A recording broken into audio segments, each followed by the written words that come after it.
Bonjour, je m'appelle Tierno Toka, je fais des études d'architecture en Belgique, actuellement en France pour un séjour d'études.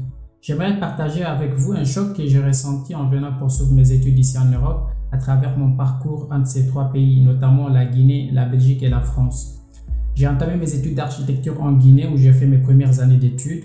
Durant cette période, j'ai pris conscience de certains enjeux liés à l'accès au logement dans ce pays. Pendant ce temps, j'ai remarqué dans mon entourage et au-delà une aspiration très partagée en ce qui concerne l'accès au logement, c'est-à-dire posséder une maison construite en béton avec des grandes baies vitrées et un climatiseur pour rafraîchir les espaces toute l'année. C'était pour beaucoup et je crois jusqu'à aujourd'hui la meilleure façon d'habiter parce qu'on veut ressembler aux pays qui brillent de par leurs grandes tours souvent en béton recouvertes de verre.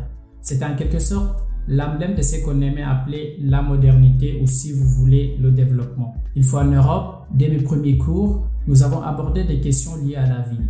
On me parlait des îlots de chaleur et des inondations qui sont en partie causées par l'imperméabilisation excessive des sols. On me parlait également des degrés de pollution liés au secteur de la construction et au mode de mobilité actuel pour enfin me rappeler l'importance des matériaux biosourcés, notamment la terre, la paille, le bois. Ce fut un grand choc pour moi parce qu'en voyant partout dans la ville des grands immeubles bâtis avec du béton et du verre, je m'attendais à ce qu'on me fasse l'éloge de ces mêmes matériaux. Mais non, on me parle des bienfaits des matériaux comme la terre, le bois, le bambou et la paille que mes ancêtres utilisaient il y a des siècles, mais qu'on ne veut plus voir chez moi aujourd'hui, même dans les endroits les moins exposés à cette pensée assimilée à de la modernité. Tous ces matériaux sont aujourd'hui assimilés à la pauvreté, à l'archaïsme et tout le monde veut être moderne comme l'Occident. Pour un début, je me suis dit, mais est-ce que ce n'est pas un piège comme le temps? Ça n'aurait donc pas été mieux au lieu de venir en Europe étudier l'architecture, partir dans mon village et apprendre le travail de la terre, si c'est ce qu'on enseigne en Europe? Mais bon, il faut dire que dans mon village, il n'y a plus de maisons en terre. Là-bas aussi, on veut avoir des tours comme en Europe. Donc ce doute m'a pris quelques temps, mais je me suis très rapidement rendu compte que l'Europe, consciente de ses excès avec l'industrie et les autres secteurs qui lui ont permis de se développer, cherche à réparer ce qu'elle a fait pour se réconcilier avec l'environnement en réquestionnant ses modes de production, de consommation et de mobilité.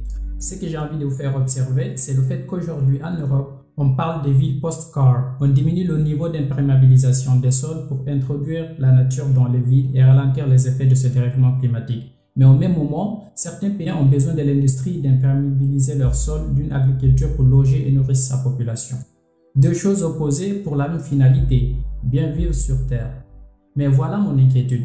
Est-ce que pour développer nos pays, nous avons besoin de commettre les mêmes erreurs que par le passé? Nos ancêtres avaient-ils tort d'utiliser des matériaux et des techniques propres à leur époque pour construire leurs maisons? Devrions-nous abandonner cet héritage durable au profit d'architecture adaptée à un climat, une économie et une société différentes? Pourquoi ne pas tirer des leçons des erreurs commises ailleurs pour développer une vision qui nous ressemble? Quelle est enfin de compte la signification du développement et de la modernité pour nous Africains? Bien sûr, je vous laisse répondre, mais revenons un peu sur l'histoire. Comme vous le savez, après les deux grandes guerres en Europe, une bonne partie a été détruite par cette dernière et devait être reconstruite. Et les conditions climatiques européennes n'étant pas aussi clémentes comme dans certains pays, notamment en Afrique, il fallait en toute urgence trouver des solutions pour loger rapidement en masse les populations. C'était aussi une époque où on croyait que les ressources étaient inépuisables. On a donc rapidement adopté le béton et l'acier pour rebâtir certaines villes dévastées par la guerre. C'était donc une architecture de crise qui cherchait à répondre à un besoin spécifique dans un contexte social particulier. Mais nous, Africains d'aujourd'hui, qui ne sommes pas dans le même contexte, même s'il faut savoir que nous avons en face un défi éminent pour loger la population africaine en pleine expansion, devons-nous reproduire les mêmes pensées d'il y a 60 ans pour développer nos pays? Et devrions-nous pas apprendre les erreurs des autres pour ne pas perpétuer les mêmes problèmes? Aujourd'hui, je n'ai pas besoin de vous convaincre au-delà de ce que le GIEC nous rappelle tous les jours. Nous savons tous que notre monde connaît un dérèglement climatique. Et cela n'est pas à l'échelle régionale ou continentale, c'est un enjeu mondial.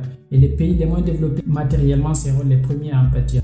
D'où l'importance de prendre des précautions parce que les conséquences d'une pollution au nord seront directement subies au sud inversement. Et l'Afrique, avec tout son potentiel, n'a pas droit à l'erreur. Cette forme de mondialisation des problèmes, nous la vivons tous les jours à travers les flux migratoires causés par la guerre, le climat, les conflits géopolitiques et tout dernièrement le coronavirus qui nous a isolés. Tout ça pour dire que les enjeux environnementaux auxquels nous sommes confrontés face à la démographie qui ne cesse de croître doit être l'affaire de tous les peuples. Et je pense que comme l'avait dit l'Écossais Patrick Jett, il est plus urgent de penser globalement et d'agir localement. Car la solution de l'Europe dans sa quête de se réconcilier avec la nature pourrait se trouver quelque part en Afrique ou en Asie, comme la solution de l'Afrique pourrait aussi être endogène au lieu de continuer de croire qu'il faut toujours faire comme l'autre. Je me souviens encore de ce message d'Edgar Morin sur RFI appelant les Africaines et les Africains à ne pas oublier leur culture et à intégrer ce qu'il y a de meilleur chez les autres tout en restant fidèles à leur identité. Et moi qui fais des études d'architecture, je trouve ce discours assez éloquent et valable pour tous les acteurs qui ont la responsabilité de bâtir l'Afrique en redonnant son identité.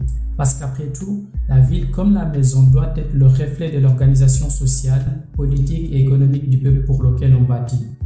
Je pense que c'est aux architectes, aux urbanistes et aux autres acteurs qui participent à l'édification de nos villes de comprendre la société pour laquelle ils bâtissent pour pouvoir mieux la servir. D'où la question que je pose maintenant. Comment réinventer la ville africaine en mettant l'accent sur l'harmonie entre notre patrimoine et la modernité à laquelle nous aspirons pour répondre aux enjeux actuels et futurs des peuples africains?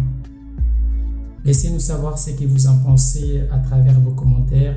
Ensemble, posons-nous les bonnes questions. Ici, Toka pour Coursidom.c pour vous servir.